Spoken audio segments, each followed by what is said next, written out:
আচ্ছা, আমরা আজকে পরের পেজ নিয়ে চলে এসেছি। পরের পেজে ফার্স্ট প্রবলেম দেখো তোমাদের কি বলে দিয়েছে। বলে দিয়েছে জেড একটি সম্বন্ধ রো, এই রো হচ্ছে একটা সম্বন্ধ নিম্নরূপে সংজ্ঞাত যে এ বি যে কোনো তুমি, আচ্ছা জেড কি, জেড যে সেটটা দেখতে হয়, জেড সেটটা দেখতে হয় সেটা হয়ে যায় 0 +-1 +-2 +-3 +3 বা -3 এরকম করে যতগুলো হবে আর কি, শেষ নেই এর কোনো। তাহলে এখানে এ বি যে কোনো দুটো সংখ্যা নিয়ে নাও যাদের হোল স্কোয়ারের এই স্কোয়ারের অন্তর 5 দ্বারা বিভাজ্য হচ্ছে কিনা সেটা তোমাকে বলতে হবে। তাহলে সমতুল্য হতে গেলে তিনটি সম্বন্ধ মেনে চলতে হয়। একটা হচ্ছে সসম, 2 হচ্ছে প্রতিসম, 3 হচ্ছে সংক্রমণ। তাহলে দেখো সসম হবেই হবে, কেন? সসম হতে গেলে প্রত্যেকটা নিজের বস্তুর সঙ্গে, মানে এ রো এ হতে হবে, এর সঙ্গে এর সম্বন্ধ থাকতে হবে। তাহলে এটা তো ইমপ্লাইজ করবে যে এ স্কোয়ার মাইনাস এ স্কোয়ার মানে 0, যা 5 দ্বারা বিভাজ্য, 5 দ্বারা বিভাজ্য। এবার প্রতিসম হয়ে যাবে, কেন? কারণ এ রো বি যদি হয় সেটা ইমপ্লাইজ করছে, এ রো বি যদি হয় সেটা ইমপ্লাইজ করবে এ স্কোয়ার মাইনাস বি স্কোয়ারের রেজাল্ট 5 দ্বারা বিভাজ্য, 5 দ্বারা বিভাজ্য। তাহলে পরের লাইনে আমি বলতে পারবো মাইনাস যদি কমন নিয়ে নিই, বি স্কোয়ার মাইনাস এ স্কোয়ার, মাইনাস কমন নিলে এই রেজাল্টটা হবে, সেটাও তো 5 দ্বারা বিভাজ্য হবে, 5 দ্বারা বিভাজ্য। আর এটা যদি হচ্ছে তাহলে আমি পরের লাইনে বলতে পারবো যে বি রিলেটেড টু এ। তাহলে আমি এখানে দেখতে পাচ্ছি এ রিলেটেড টু বি হলে দেখাচ্ছে যে B related to A, B related to A.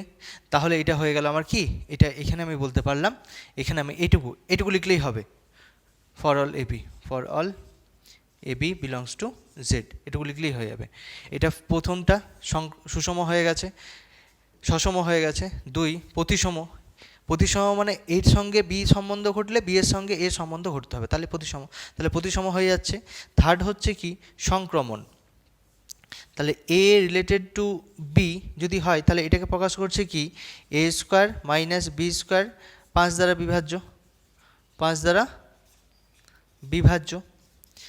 R B related to C যদি হয় তাহলে সেটা ইমপ্লাইজ করছে কি, অ্যান্ড দুটোকে একসাথে হতে হবে, যদি এটা ইমপ্লাইজ করছে B square minus C square magnitude value, সেটা কি হবে 5 দ্বারা বিভাজ্য, 5 দ্বারা বিভাজ্য। তাহলে এটা লক্ষ্য করো, আচ্ছা ম্যাগনিটিউড না, এটা শুধু ব্র্যাকেট দিয়েছে আর কি। তাহলে এই রেজাল্টটা দেখো কি লিখতে পারি, এ স্কোয়ার মাইনাস বি স্কোয়ারের রেজাল্ট 5k, কে হচ্ছে একটা ধ্রুবক, কে হচ্ছে ধ্রুবক, তাহলে কে 1 দিয়ে দিলাম। কী করে হচ্ছে, 6কে যদি 2 দিয়ে ভাগ করি তাহলে 2 3 6 হয়ে যায়, তাহলে 6 সমান আমরা কি লিখতে পারি, 6কে 2 দিয়ে ভাগ করেছি মানে 6 2 দিয়ে বিভাজ্য হবে, তাহলে 2 ইন্টু কোনো একটা ধ্রুবক লিখতে পারবো, তবে তো 6 আসবে, তখনই বলবো 6 2 দ্বারা বিভাজ্য। তো একই রকমভাবে এটাও বললাম যে এটা 5 দ্বারা বিভাজ্য হলে এটা সমান 5k হবে। একই রকমভাবে B square minus C square equals to 5k2 হবে, এই k2 এখানে, এটা k1 k2 ধ্রুবক। এবার এই দুটো যদি যোগ করে দিই তাহলে দেখো A square minus B square plus B square minus C square সমান 5k প্লাস 5k, 5 কমন নিয়ে নেবো, k1 প্লাস k2। তাহলে আমি পরের লাইনে বলতে পারি A square minus C square equals to 5k3। তাহলে আমি এখান থেকে বলতে পারছি যে এ স্কোয়ার মাইনাস সি স্কোয়ারের রেজাল্টটা 5 দ্বারা বিভাজ্য, 5 দ্বারা বিভাজ্য। যেহেতু জায়গা নেই আমি এখানে লিখে দিচ্ছি, এরপরে হচ্ছে এখানে, তো এখানে আমি দেখিয়েছিলাম প্রথমে A related to B and B related to C, সেটা ইমপ্লাইজ করছে এ রিলেটেড টু সি, তাহলে এইটা হয়ে যাবে কি, আর এই সম্বন্ধটা একটা সম্বন্ধটা হচ্ছে রো একটি সংক্রমণ সম্বন্ধ, আর তিনটেই যদি একসাথে ঘটে তাহলে বলবো এটা সমতুল্য সম্বন্ধ, তাহলে এই সম্বন্ধটা কি হয়ে যাবে, এটা সমতুল্য সম্বন্ধ হবে। তাহলে লিখে ফেলো এই সম্বন্ধটি একটি সমতুল্য সম্বন্ধ। কেন? কারণ তিনটে একসাথে ঘটে যাচ্ছে তাই। আচ্ছা, কপি করে ফেলো, পরের প্রবলেম দিকে আগাচ্ছি। আচ্ছা, পরের প্রবলেম দেখো কি বলেছে। পরের প্রবলেম সোজা, কঠিন নয়, বাট যদি তোমরা জানো, আমি পুরো কোশ্চেনটা লিখিনি। তাহলে এই দ্বিপদ প্রক্রিয়ার ব্যাপারটা হচ্ছে যে একটা সেট থেকে অ্যানাদার একটা সেটে ম্যাপ করছে, যে সেট থেকে ম্যাপ করছে সেই সেটটা হয়ে যাবে অ্যাকচুয়ালি এখানে আর মানে বাস্তব সংখ্যার সেট, এই সেটটা হবে অ্যাকচুয়ালি আর ক্রস আর, সেখান থেকে আরে গিয়ে ম্যাপ করছে। তাহলে এইখানে যে বস্তুগুলো, দুটো বস্তু অপারেশন করে যে রেজাল্ট আসছে সেটা এখানে গিয়ে ম্যাপ করবে। তাহলে এইখানে দুটো বস্তু, একটা এ একটা হচ্ছে বি, অপারেশনটা হচ্ছে বাইনারি, অপারেশনটা হচ্ছে এইটা। তাহলে এইটা অপারেশন ঘটিয়ে এইখানে কি রেজাল্ট দেবে? 3ab/7। এই এ বি দুটো একসাথে অপারেশন করে এই রেজাল্টটা দেবে। তাহলে এখানে আইডেন্টিটি উপাদান মানে চেয়েছে এখানে এ এমন একটা উপাদান, সেটা হচ্ছে আমি ধরে নিলাম ই। আইডেন্টি উপাদান মানে হচ্ছে আইডেন্টি উপাদান, যেটা আইডেন্টি মানে নিজের পরিচয় দেবে, মানে এর সঙ্গে এমন কি অপারেশন ঘটালে এর নিজের পরিচয় ফিরে পাবে, তখন এটাকে বলে আইডেন্টি এলিমেন্ট। মানে কে আইডেন্টি তৈরি করছে? ই। আচ্ছা, ইকে কেন আইডেন্টি বলা হয়? ইকে সাধারণত আইডেন্টি এলিমেন্ট বলা হয়। তাহলে একটা বস্তু অন্য একটা বস্তুর সাথে কিভাবে বাইনারি অপারেশন ঘটিয়ে এই বস্তুটার নিজে ফেরত আসছে, আইডেন্টি উপাদান মানে হচ্ছে নিজে ফেরত আসা, তাহলে নিজেই আইডেন্টি পরিচয় দিচ্ছে। তাহলে আমি বলবো এইটা হয়ে যাবে এ এর অভেদ উপাদান। তাহলে ইটা হচ্ছে, তাহলে এখানে প্রথমে ধরি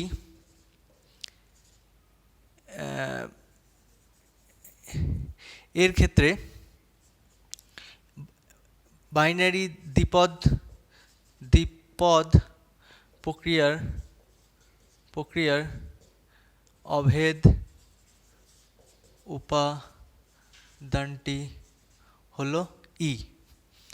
যদি হয় তাহলে যে কোনো বস্তু, তুমি এর জায়গায় যদি বি নাও তাহলে এখানে বি রিটার্ন করবে। এই জায়গায় যদি তুমি অন্য কিছু ডি নাও, বা ধরো যাই হোক এ বি সি সি নিলাম, তাহলে এখানে সি রিটার্ন করবে। তাহলে আমি অপারেশনটা জানি, এ বাইনারি অপারেশন বি সমান 3ab/7, 3/7 আর এ বির গুণ হয়ে যাওয়া। তাহলে এইটা বি যদি হয় 3/7 তো হচ্ছে, আর এ বির গুণ হয়ে যাওয়া মানে হচ্ছে সি ইন্টু ই। তাহলে সি রিটার্ন করছে। এখানে দেখো সি কেটে যাচ্ছে, সি যেই কেটে গেল, সি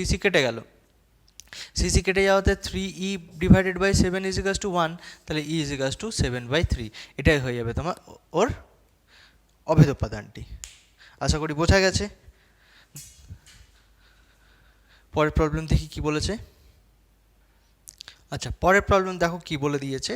পরের প্রবলেম বলে দিয়েছে এ একটা সিঙ্গুলার ম্যাট্রিক্স। এ যদি সিঙ্গুলার ম্যাট্রিক্স হয় তাহলে এ ডিটারমিনেন্টের রেজাল্ট 0 ফলো করে। তাহলে এ ডিটারমিনেন্টের রেজাল্ট কত হবে? PQRS। আচ্ছা, ফার্স্ট ব্র্যাকেট দিয়ে তো আমরা ম্যাট্রিক্স বা থার্ড ব্র্যাকেট দিয়ে ম্যাট্রিক্স ডিনোট করি, আর এটা দিয়ে আমরা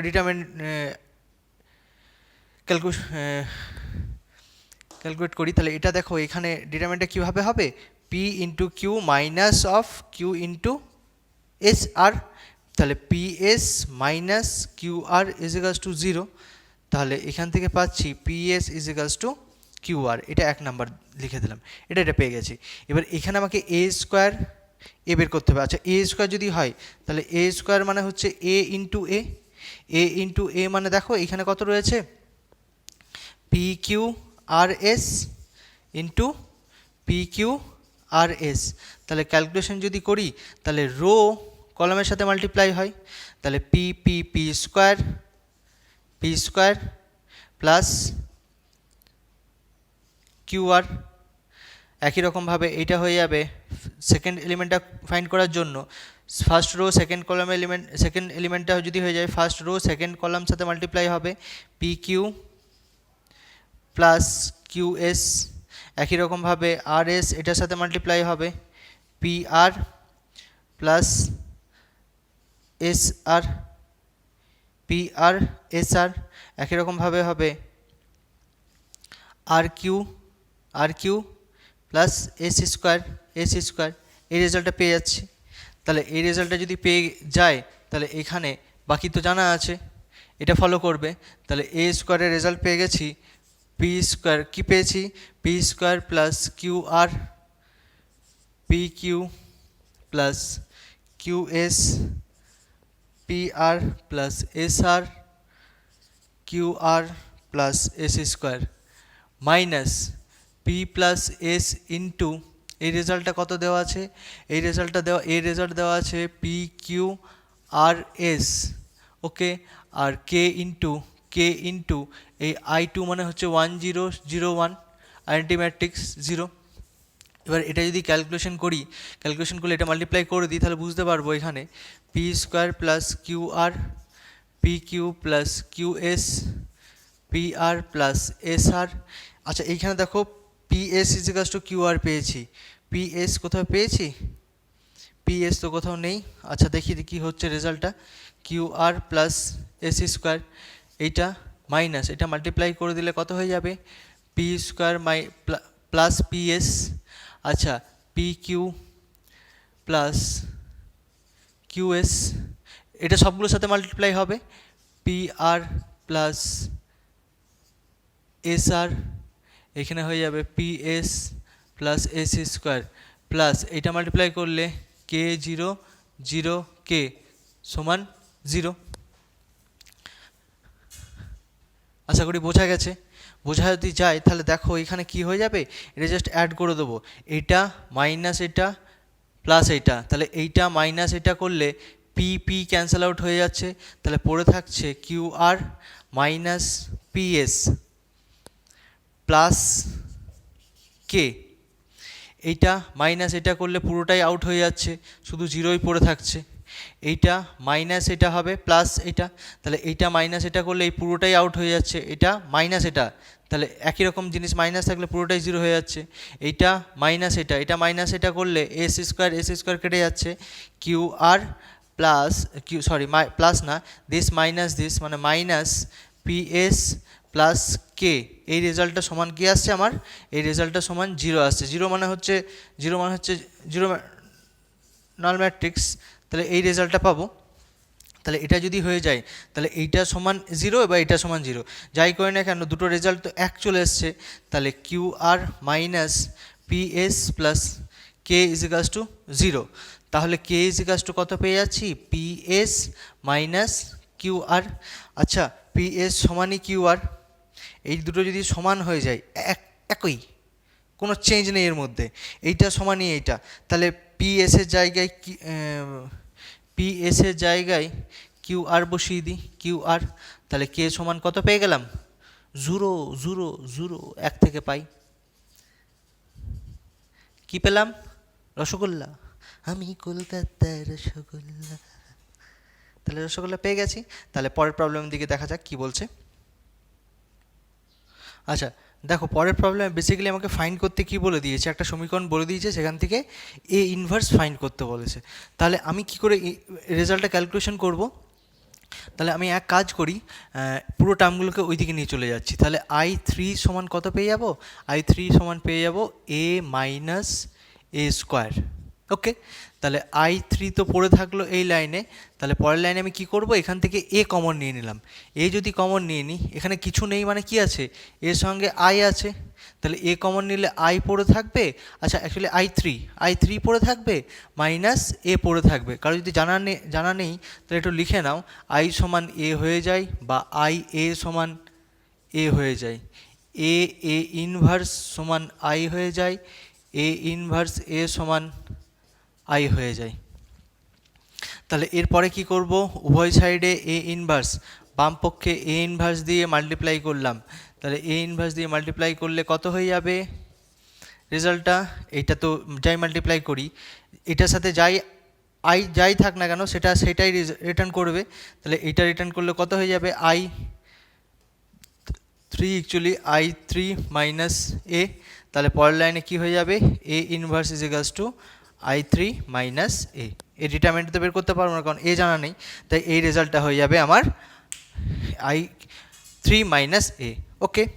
দেখি নেক্সট প্রবলেম কি বলে দিয়েছে, এটা বলে দিয়েছে, পরের কোশ্চেন দেখো কি বলে দিয়েছে, এটা বলে দিয়েছে যে এটা খুব ভালো অঙ্ক, এটা আমরা যখন করছিলাম রোলস থিওরেম, ল্যাগ্রাঞ্জ থিওরেম বলেছি, এগুলো হচ্ছে আর কি mean value theorem. Mean value theorem apply করে দুটো থিওরেম বলেছিলাম, ল্যাগ্রাঞ্জ থিওরেম আর mean value theorem. Lagrange theorem and Rolle's theorem. Rolle's থিওরেমে আগের দিন ডিসকাস করেছি, এটা সাধারণত ল্যাগ্রাঞ্জ থিওরেম দিয়ে ডিসকাস করি। তাহলে ল্যাগ্রাঞ্জ থিওরেম হতে গেলে ফার্স্ট কন্ডিশন হতে হবে এফএক্সকে সন্তত হতে হবে। এফএক্সকে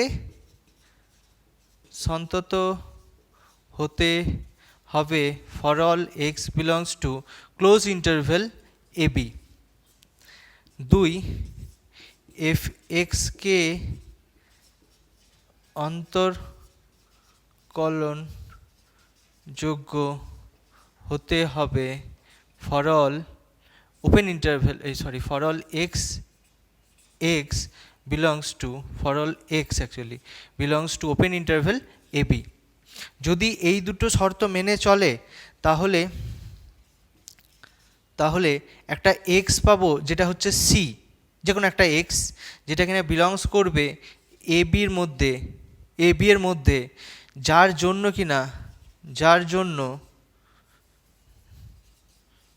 জন্য কি হবে এফ ড্যাশ ওই পয়েন্টে এক্স ইজিকালস টু সি পয়েন্টে রেজাল্টটা হবে f b minus f a divided by b minus এ।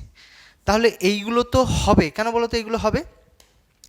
তার কারণ হচ্ছে যদি কোনো অপেক্ষক অন্তর্কলনযোগ্য হয়, আমি একদিন বলেছিলাম কোনো অপেক্ষক ডিফারেন্সিয়েবল যদি হয় তাহলে কন্টিনিউয়াস হবেই হবে, আর কন্টিনিউয়াস হলে সেটা তার লিমিট এক্সিস্ট করবে।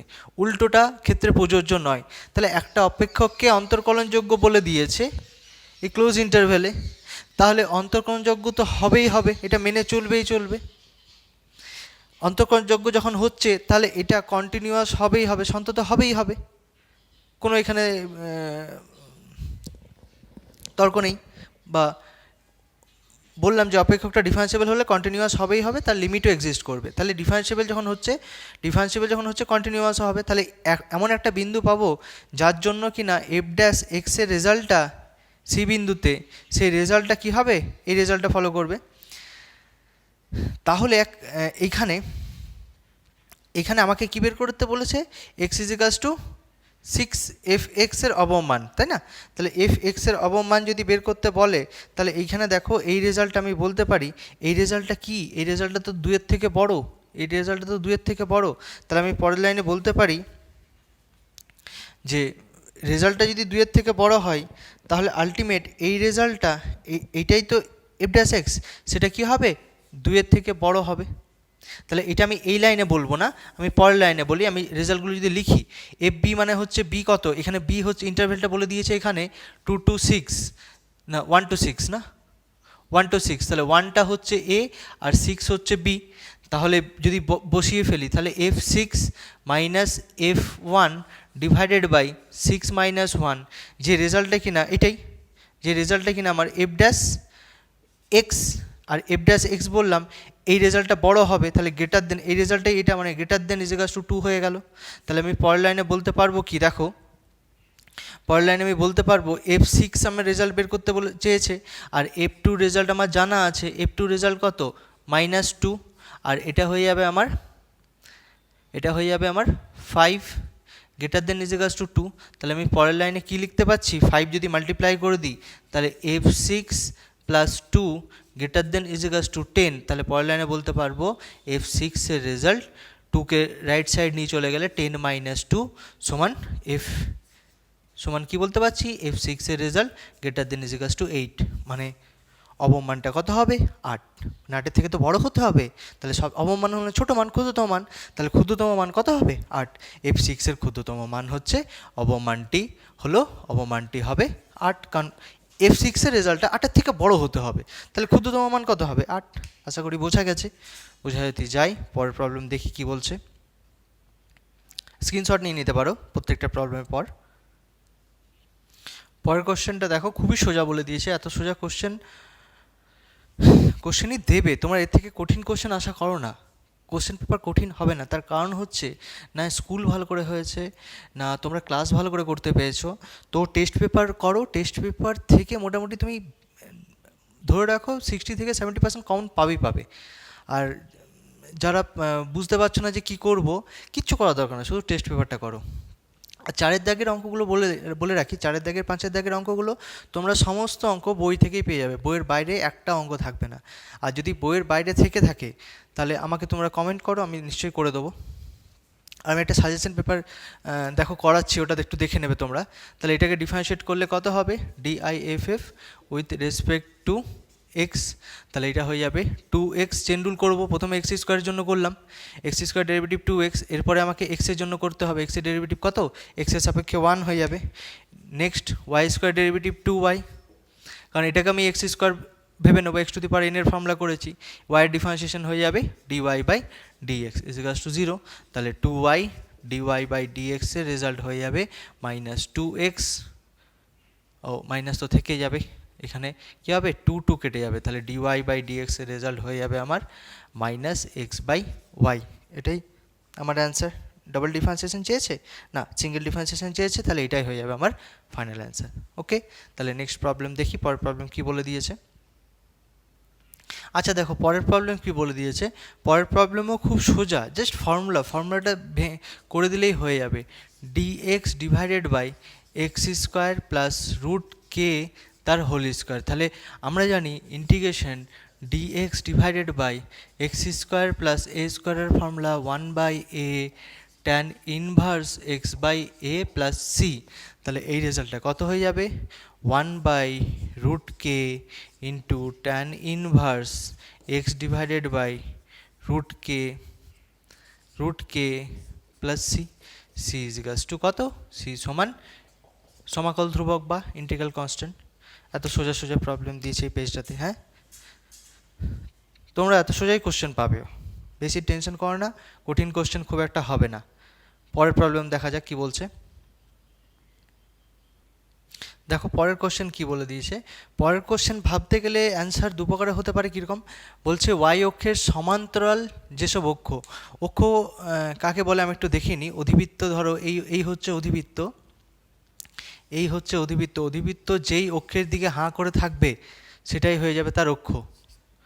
তাহলে এটা কার দিকে হাঁ করে রয়েছে, ওয়াইয়ের দিকে হাঁ করে রয়েছে, তাহলে এক্স ড্যাশ ওয়াই ড্যাশ মূল বিন্দু। তাহলে মূল বিন্দুতে ওয়াইয়ের দিকে হাঁ করে রয়েছে মানে কি, এর অক্ষ হয়ে যাবে ওয়াই অক্ষ। তাহলে এইটা না হয়ে আমার অধিবৃত্তটা এরকমও হতে পারতো। আচ্ছা এইটা সমীকরণ কত হয়ে যায়, X square is equals to 4ay। এটা না হয়ে যদি আমার অধিবৃত্তটা যেখানে হোক না কেন, এই শীর্ষবিন্দু 0 0-তে রয়েছে বলে এই আকারটা এরকম হয়েছে 4ay মাইনাস 0। এবার সেই বিন্দুটা যদি চেঞ্জ হয়ে যায়, ডাইরেকশন কিন্তু একদিকেই থাকবে, তখনই বলবো ওয়াই অক্ষের সমান্তরাল। তাহলে ডাইরেকশন আমার এইখানেও হতে পারে, এখানেও হতে পারে, এখানেও হতে পারে, যেরকম করে থাক না কেন এখানেও হতে পারে। তাহলে এর শীর্ষবিন্দুগুলো চেঞ্জ হয়ে গেছে, এটা এক্স, এটা ওয়াই, এটা এক্স, এটা ওয়াই, এটা এক্স ড্যাশ, এটা ওয়াই ড্যাশ। তাহলে এইখানে যদি করি তাহলে এইটা ধরি আলফা কমা বিটা, এইখানে ধরলে আমার কি হয়ে যাবে alpha minus alpha comma beta. কেন, কারণ ওয়াই অক্ষ ঋণাত্মক, মাইনাস আলফা কমা বিটা। এইখানে যদি হয়ে থাকে, এদিক করে মুখ যদি করে থাকে তাহলে মাইনাস আলফা মাইনাস বিটা, আর এখানে যদি থাকে তাহলে এটা হয়ে যাবে কত, আলফা কমা মাইনাস বিটা। তো আমি একটা করেই করে নিচ্ছি, মানে এটা কি হবে, অক্ষ এটা হবে, যেটা দেখো অক্ষ ওয়াই অক্ষের সঙ্গে সমান্তরাল, যেদিকে মুখ করে থাকবে সেটাই হচ্ছে অক্ষ। তাহলে অধিবৃত্তের সমীকরণটা আমি ধরে নিলাম এক্স মাইনাস আলফা সেটার whole square is equals to 4a into y minus beta. Okay, তাহলে এইখানে আমি কী করতে পারবো, এখানে রেজাল্টটা যদি হোল স্কোয়ারটা ভেঙে দিই, X square minus 2x alpha plus alpha square is equals to 4ay minus 4a beta. তাহলে এখানে যদি ডিফারেন্সিয়েট করি, ডিফারেন্সিয়েট করলে রেসপেক্ট টু এক্সের সাপেক্ষে ডিফারেন্সিয়েট করলে কত হবে, 2x মাইনাস এখানে এক্সের সাথে কে মেলা দেখতে গেছে 2 আলফা, তো 2 আলফা নিজের মতো থেকে যাবে, আর এক্সের ডিফারেন্সিয়েশন তো এক্সের সাপেক্ষে 1 হয়ে গেল, আর এটা ধ্রুবকের ডেরিভেটিভ 0, এখানে কত হয়ে যাবে 4a into dy by dx, আর এটা পুরোটাই 0 হয়ে গেল। আশা করি বোঝা গেছে। এবার এইখানে লক্ষ্য করো, এগেন যদি ডিফারেন্সিয়েট করি, কিছু করার নেই, আমাকে ডিফারেন্সিয়েট আরেকবার করতেই হবে। এগেন যদি ডিফারেন্সিয়েট করি ডিআইএফএফ উইথ রেসপেক্ট টু এক্স, তাহলে এখানে হয়ে যাবে কত 2, কারণ এক্সের সাথে 2 মেলা দেখতে গেছে। অ্যাকচুয়ালি মেলা দেখার ঘটনাটা এটা হচ্ছে কি, শুধু ধ্রুবক যদি থাকে তাহলে ধ্রুবকের ডেরিভেটিভ কী হয়ে যায় 0, কিন্তু ধ্রুবক যদি অন্য কারুর সঙ্গে থাকে তাহলে ধ্রুবক নিজের মতো থেকে যাবে, ওর ডেরিভেটিভ হয়ে যায়। তাহলে ধ্রুবক যদি একা থাকে মানে একাই মেলা দেখতে গেছে, এবার অন্য কারুর সাথে যদি মেলা দেখতে যায় তাহলে ও নিজের মতো করে চলে আসবে ঘর, আর ও রেজাল্টটা ডেরিভেটিভ হয়ে যাবে। আর এটা পুরোটাই ধ্রুবক 0 0, এটা হয়ে যাবে 4a d2y বাই dx2। তাহলে পরের লাইনের রেজাল্টটা পাচ্ছি 2 = 4a into d2y by dx2। ওকে, তাহলে এইখান থেকে আমাকে এ কে এলিমিনেট করতে হতো, কিন্তু এ তো এলিমিনেট হয়নি, তাহলে এ রেজাল্টটা আমাকে বের করতে হবে কোনো কারণে। এর রেজাল্টটা আমার এখান থেকে কত পাচ্ছি, এখান থেকে বের করে নিই, এখান থেকে বের করলে তো হবে না, এখানে ডিভাইডেড বাই এ করলে পরের লাইনে রেজাল্টটা পাবো না। ওকে, আচ্ছা তাহলে দেখো প্রবলেমটা কি কোথায় হচ্ছিল না, কিছু না, এখানে শুধু কাজ করি, আমাকে ধ্রুবকগুলো দূর করতে হবে। তাহলে ধ্রুবকগুলো দূর করলে এটা হয়ে যাবে 2, তাহলে পড়ে থাকলো কত 1 divided by 2a = d2y by dx2।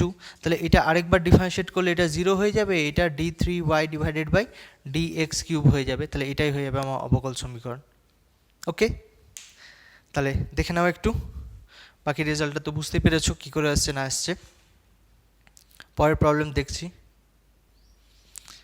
আচ্ছা, একটা কোশ্চেন অ্যাকচুয়ালি ভুল হয়ে গেছে, 3-এর দাগে যে প্রবলেমটা ছিল, 3-এর দাগের মনে না, হ্যাঁ 3-এর দাগে যে প্রবলেমটা ছিল আমি একটু ভুল দেখে ফেলেছি, তাই ভাবলাম এত সোজা প্রবলেমটা দিয়ে দিয়েছে x² প্লাস কে, এখানে কে বলে দিয়েছে less than 0, not greater than 0, আমি গ্রেটার দেন 0 দিয়ে করে দিয়েছি সাধারণত। লেস দেন 0 হলে আমাকে কি করতে হবে, এটা যদি লেস দেন হয় তাহলে dx ডিভাইডেড বাই x², এটা তো ঋণাত্মক, ঋণাত্মক যদি হতে হয় তাহলে আমি কি করলাম, লক্ষ্য করো এখানে আমি করলাম কি, এটা যদি পজিটিভ হতে হয় তাহলে এটা মাইনাস কে আসতে হবে, তাই না, বোঝা গেছে। তাহলে পরের লাইনে আমি বলতে পারবো dx, তবে তো মাইনাসে মাইনাসে প্লাস হবে, তাহলে k² মাইনাস এটা রুট আন্ডার মাইনাস কে তার হোল স্কোয়ার পরের লাইনে লিখতে পারবো।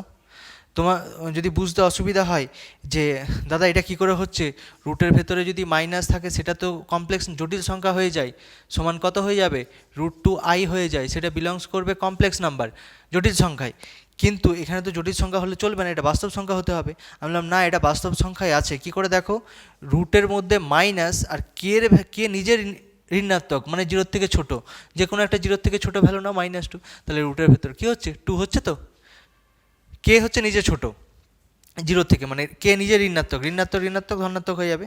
তাহলে এইটার ফর্মুলা হচ্ছে integration dx divided by x² minus a², তাহলে 1/2a ইন্টু লগ মড এক্সের জন্য ইন্টিগ্রেশন করছি, এক্স যদি আগে থাকে তাহলে x minus A divided by x plus A plus C. তাহলে এই রেজাল্টটা হয়ে যাবে কত 1/2 into root under minus K log mod X minus root K divided by x plus root under minus K plus C, C is equals to integral constant. একটু ঠিক করে নিও।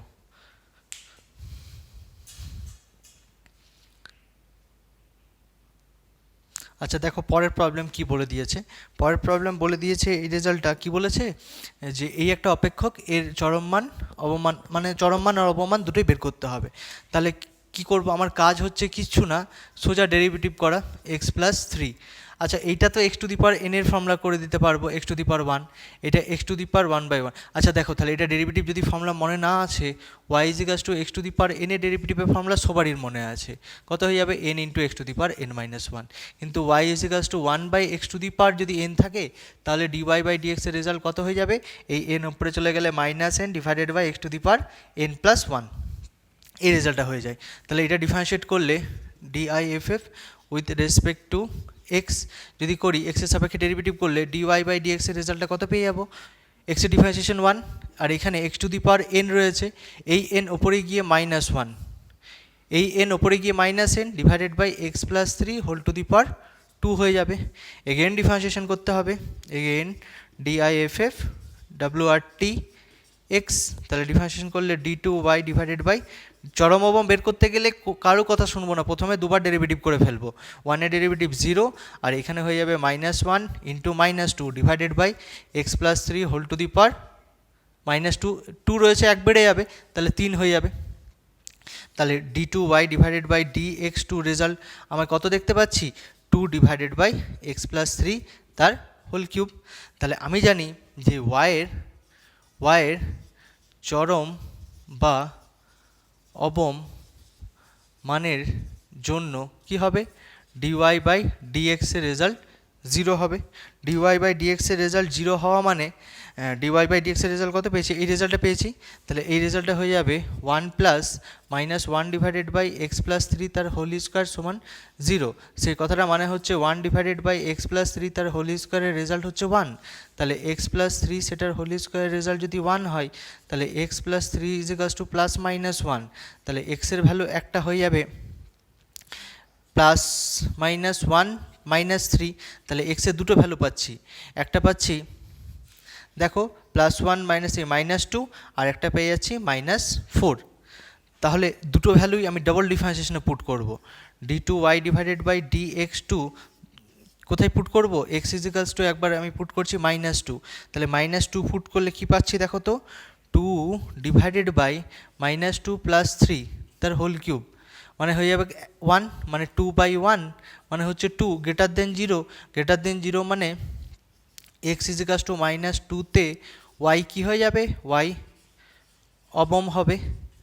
তাহলে অবম মানটা কত হবে, অবম মানটি হলো কি করব, y তে আমি x ইজ ইকুয়ালস টু 2 বসিয়ে দেবো। x ইজ ইকুয়ালস টু যদি 2 বসিয়ে দিই তাহলে কত পাচ্ছি দেখো তো, এখানে পেয়ে যাবো 2 প্লাস 1/2 প্লাস 3 মানে হয়ে যাচ্ছে কত, 2 প্লাস 1/5 মানে হয়ে যাচ্ছে 5 আর 2 10 একে 11 5 হয়ে গেছে।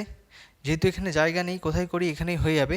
ডাবল ডিফারেন্সিয়েশনে কার ভ্যালু পুট করবো, এরপর পুট করব x is equals two -4 put করলে 2 ডিভাইডেড বাই -4 প্লাস 3 সেটার হোল কিউব, তাহলে রেজাল্টটা হয়ে যাবে 2 ডিভাইডেড বাই -1 মানে হচ্ছে -2, সেটা লেস দেন 0 হলে x ইজ ইকুয়ালস টু -4 তে y চরম হবে।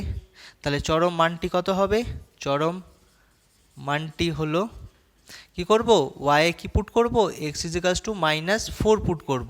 -4 পুট করলে এটা হয়ে যাবে -4, এটা হয়ে যাবে -4, 1 ডিভাইডেড বাই -4 প্লাস 3 মানে রেজাল্টটা হয়ে যাবে -4 আর -1/1 মানে -1, তাহলে -5 পেয়ে যাচ্ছি, এই রেজাল্টটা হয়ে যাবে -5।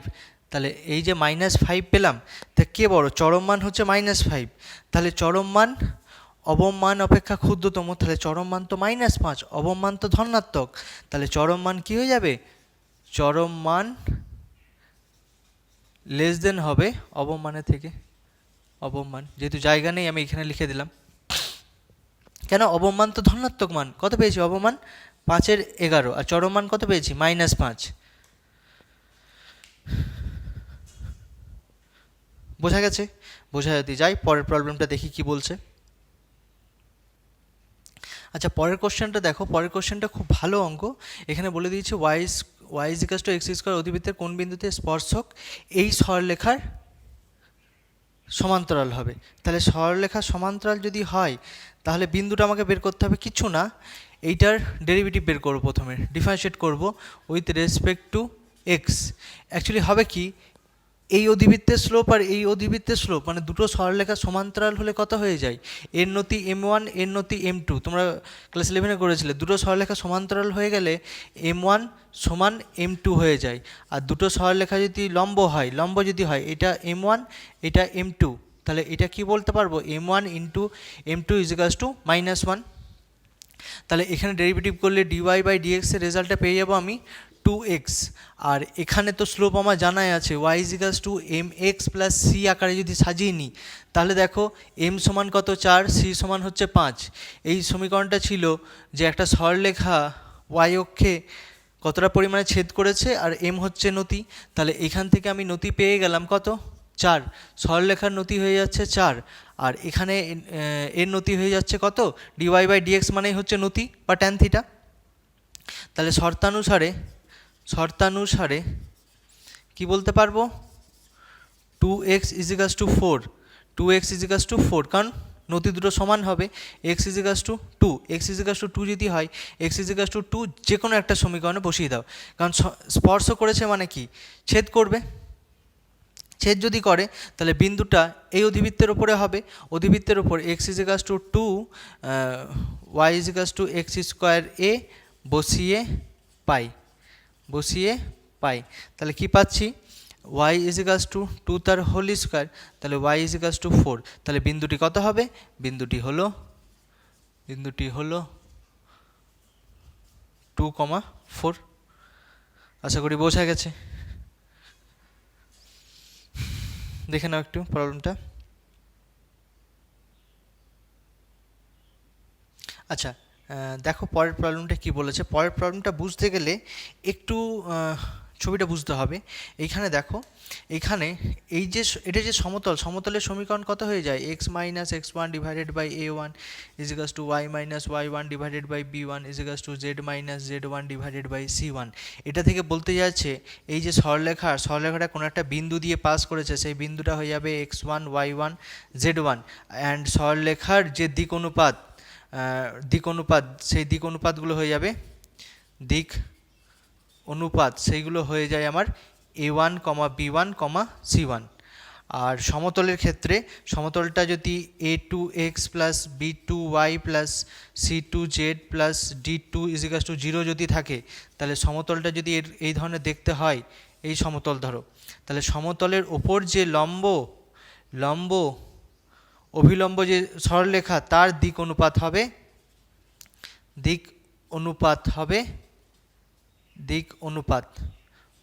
হয়ে যাবে a2, b2, c2। তাহলে এই শর্তানুসারে এই সরলরেখার দিক অনুপাত কত বলে দিয়েছে, সরলরেখার দিক অনুপাত বলে দিয়েছে 3, 2, 4, আর এই শর্তানুসারে সমতলের অভিলম্বের দিক অনুপাত কত বলে দিয়েছে 3, আমি কি করে বুঝলাম, দেখো a2, b2, c2, এখানে a2, b2, c2, তাহলে কত হয়ে যাবে 3, 1, -3। তাহলে ছবিটাকে যদি মার্জ করি তাহলে দেখতে পাচ্ছি এই হচ্ছে সমতল আর এই হচ্ছে সরলরেখা।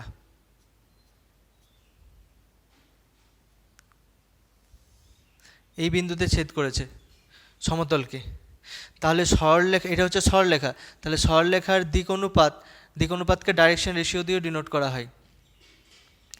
ডাইরেকশন রেশিও কত বলে দিয়েছে, ডাইরেকশন রেশিও এসছে 3, 2, 4। আর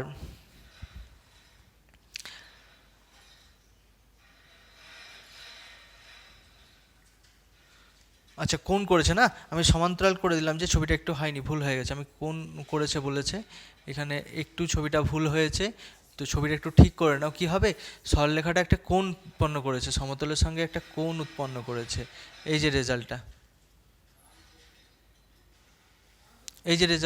একটা কোণ, সরলরেখা একটা কোণ উৎপন্ন করেছে, সরলরেখাটা বোঝা যাচ্ছে ঠিকঠাক, সরলরেখা।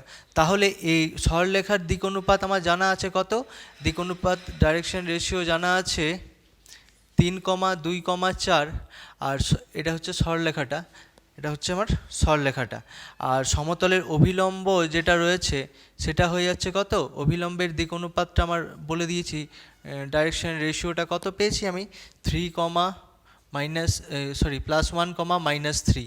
তাহলে লক্ষ্য করো এখানে এটা তো অভিলম্ব, এটা সমতলের সঙ্গে কত হবে, এটা সমতলের সঙ্গে 90 ডিগ্রি কোণ করেছে, তাহলে সমতলের সঙ্গে যদি 90 ডিগ্রি কোণ করে তাহলে এটা একটা ত্রিভুজ তৈরি হবে, যেখানে 90 ডিগ্রি দেখাচ্ছে, এটা একটা ত্রিভুজ উৎপন্ন হবে যেখানে এই কোণটা আমার চেয়েছে, কিন্তু এই কোণটা তো আমি বের করতে পারবো না।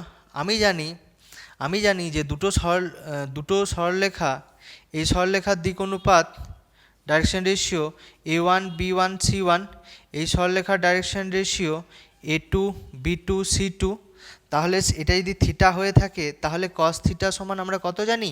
cos থিটা জানি A1 A2 plus B1 B2 plus C1 C2 divided by root under A1 whole square plus B1 whole square plus C1 whole square into root under A2 whole square plus B2 whole square plus C2 whole square. তো সেই অনুযায়ী এই কোণটা আমি বের করতে পারবো। তো এই কোণটা কত হয়ে যাবে? 90 মাইনাস থিটা। আমি যদি ধরে নিই, ধরি সরলরেখা ও সমতল একে অপরকে থিটা কোণে নত হয়েছে, তাহলে আমি শর্তানুসারে cos থিটা সমান কত লিখতে পারবো? cos 90 minus theta.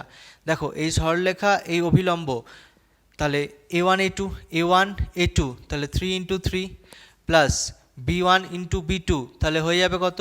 2 into 1 plus C1 into C2 তাহলে 4 into minus 3 divided by root under A1 whole square B1 whole square C1 whole square into root under A2 whole square B2 whole square C2 whole square minus 3 whole square করলে whole স্কোয়ারে চলে আসবে।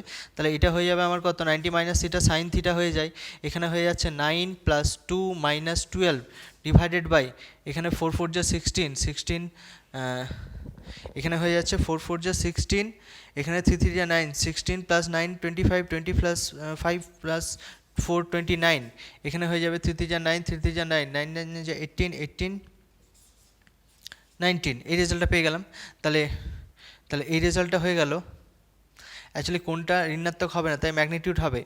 ঋণাত্মক কেন হবে না? ঋণাত্মক হলে কোনটা সূক্ষ্মকোণের থেকে বেশি হয়ে যাবে, সূক্ষ্মকোণের থেকে বেশি হওয়া চলবে না, তাই ম্যাগনিটিউড হবে। সাইন থিটা সমান কত হয়ে যাবে? 1 divided by root 19 into root 29। তাহলে থিটা সমান কত হয়ে যাবে? Cos inverse 1 divided by root 19 into root 29। এসেছে আশা করি অ্যান্সারটা, না কোথাও ভুল গেছে? 4 4 16, 9 25, 4 29, 3 3 9, 3 3 9, ভুল করিনি তো? 3 3 9, 3 3 9, 9 9, অ্যান্সারটা 9, অ্যান্সারটা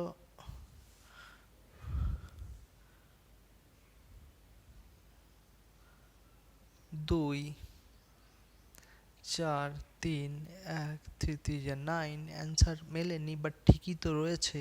3 3 যা 9, 9 2 11, 11 মাইনাস 4 3 12, 1। ঠিক আছে, এটাই অ্যান্সার হবে। সরি, কস ইনভার্স, অ্যাকচুয়ালি এটা ভুল হয়ে গেছে, কস ইনভার্স না, এটা সাইন ইনভার্স হবে। সাইন ইনভার্স এই রেজাল্টটা হবে। -4 তো কোনো কারণেই হচ্ছে না, আর মাইনাস তো হয় না, ওটা দিয়ে দিয়েছে ভুল করে ওরা। ঠিক আছে, দেখে নাও একটু পরের প্রবলেমটা, দেখি কি বলেছে। তাহলে দেখো পরের প্রবলেম হচ্ছে, আমার একটু সময় অভাব রয়েছে, নাহলে আমি একদিন ভেক্টরটা পুরোটা নিয়ে ডিসকাস করব, সেটা আমি ভিডিওটা খুব তাড়াতাড়ি দেবো। তাহলে এখানে এইটা ফর্মুলাটা হয়ে যায় ax plus by plus cz plus d1 ইজিকাস টু 0। এই সমতলটা সমীকরণ এটা ax plus by plus cz plus d2 ইজিকাস টু 0।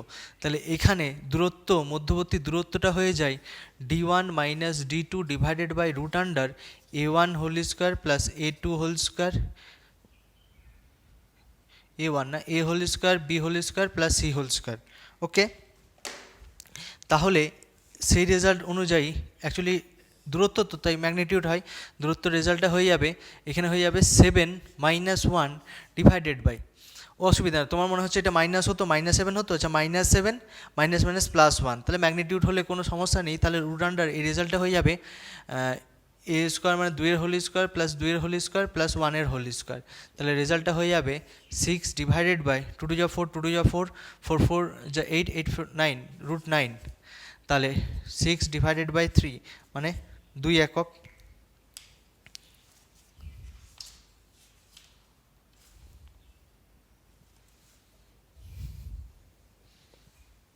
ঠিক আছে, দেখে নাও, আশা করি বোঝা গেছে। পরের দুটো প্রবলেম রয়েছে আর, যেটা হচ্ছে প্রবাবিলিটি, করে নিই ওই দুটো। আচ্ছা, পরের কোশ্চেন দেখো কি বলে দিয়েছে। পরের কোশ্চেন বলে দিয়েছে প্রবাবিলিটি, দুটো আলাদা আলাদা ঘটনা বলে দিয়েছে এ বির জন্য। আচ্ছা, এ বি দুটো ঘটনা হলে আমি কি লিখতে পারি? এ ইউনিয়ন বি, তার প্রবাবিলিটি রেজাল্টটা লেখা যায় probability of A plus probability of B minus probability of A intersection B, এটা লেখা যায়। এবার লক্ষ্য করো, আমরা জানি যে কোনো প্রবাবিলিটির ভ্যালু এ ইউনিয়ন বি, এর রেজাল্ট কত হয়ে যায়? এর রেজাল্ট হয়ে যায় 0-র থেকে বড়, 1-এর থেকে ছোট, এর মধ্যেই হয় রেঞ্জটা, এর বাইরে তো যায় না। এবার এখানে যদি আমার এই রেজাল্টের জায়গায় যদি আমি এটা জানি, এটা যদি বসিয়ে দিই, তাহলে probability of A plus probability of B minus probability of A intersection B, সেটা লেস দেন 1। ওকে, তাহলে লেস দেন 1 যদি হয়, তাহলে পরের লাইনে আমি লিখতে পাবো probability of A plus probability of B, এই রেজাল্টটা আমি ওই দিকে নিয়ে চলে যাচ্ছি, 1কে লেফট সাইডে নিয়ে চলে আসছি, তাহলে কত হয়ে যাবে? -1 হয়ে যাবে, আর এটা ওইদিকে নিয়ে গেলে plus B A intersection B হয়ে যাবে। বোঝা গেছে? দেখো এই রেজাল্টটা এর থেকে ছোট হয়ে গেছে। ওকে, তাহলে পরের প্রবলেম দেখো কি বলেছে। আচ্ছা, পরের প্রবলেম খুবই ইম্পর্টেন্ট প্রবলেম, একটু দেখে নাও প্রবলেমটা আমি কিভাবে করছি। তাহলে এখানে এই কন্ডিশনটা দেওয়া আছে, এই কন্ডিশনটা মানে হচ্ছে এ কন্ডিশন বি, মানে হচ্ছে যেটা বি কন্ডিশন সেটা হচ্ছে নিচে নেমে যাবে, আর ওপরে থেকে যাবে এ ইন্টারসেকশন বি ইজিকালস টু 1। তাহলে এখানে লক্ষ্য করো, এটা তো 1 বলে দিয়েছে, তাহলে এখানে দেখতে পাচ্ছি যে probability of A intersection b equals to probability of b, তাহলে probability of A intersection b মানে আমি এ বিও লিখতে পারি, এ বি সমান আমি দেখতে পাচ্ছি প্রবাবিলিটি অফ বি, বি এর পজিশনে বি বি বি সমান আমি বিসি যদি বসাই, বি জায়গায় বিসি বসিয়ে বসিয়ে পাই, তাহলে দেখো কি পাচ্ছি? Probability of A B C সমান প্রবাবিলিটি অফ বিসি। প্রমাণিত। আশা করি বোঝা গেছে। বোঝাতে চাই আজকে পর্যন্ত এটাই তো শেষ প্রবলেম ছিল। 4 দাগের প্রবলেমগুলো তো আমি করাচ্ছি না। 4 দাগের প্রবলেমগুলো বইয়ে সমস্ত উদাহরণ বলো যা বলো কিনা বইয়ে করে দেওয়া আছে। এবার যদি কোনো প্রবলেম আটকে যাচ্ছে তাহলে তোমরা আমাকে কমেন্ট করো যে স্যার এই বইটা এই অঙ্কটা নেই এখানে, যে দাদা অঙ্কটা নেই এখানে, স্যার বলবেন, আমি আগে বলেছি, তাহলে আমি ওটা করিয়ে দেবো। আর টেস্ট পেপার করতে থাকো, টেস্ট পেপার করলে তোমার সাজেশান তো পাবেই, পাস নিয়ে যারা চিন্তা ভাবনা করছো তারা শুধু টেস্ট পেপার করতে থাকো, দরকার পড়লে মুখস্থ করে নাও। ঠিক আছে, পরের দিন দেখা হচ্ছে।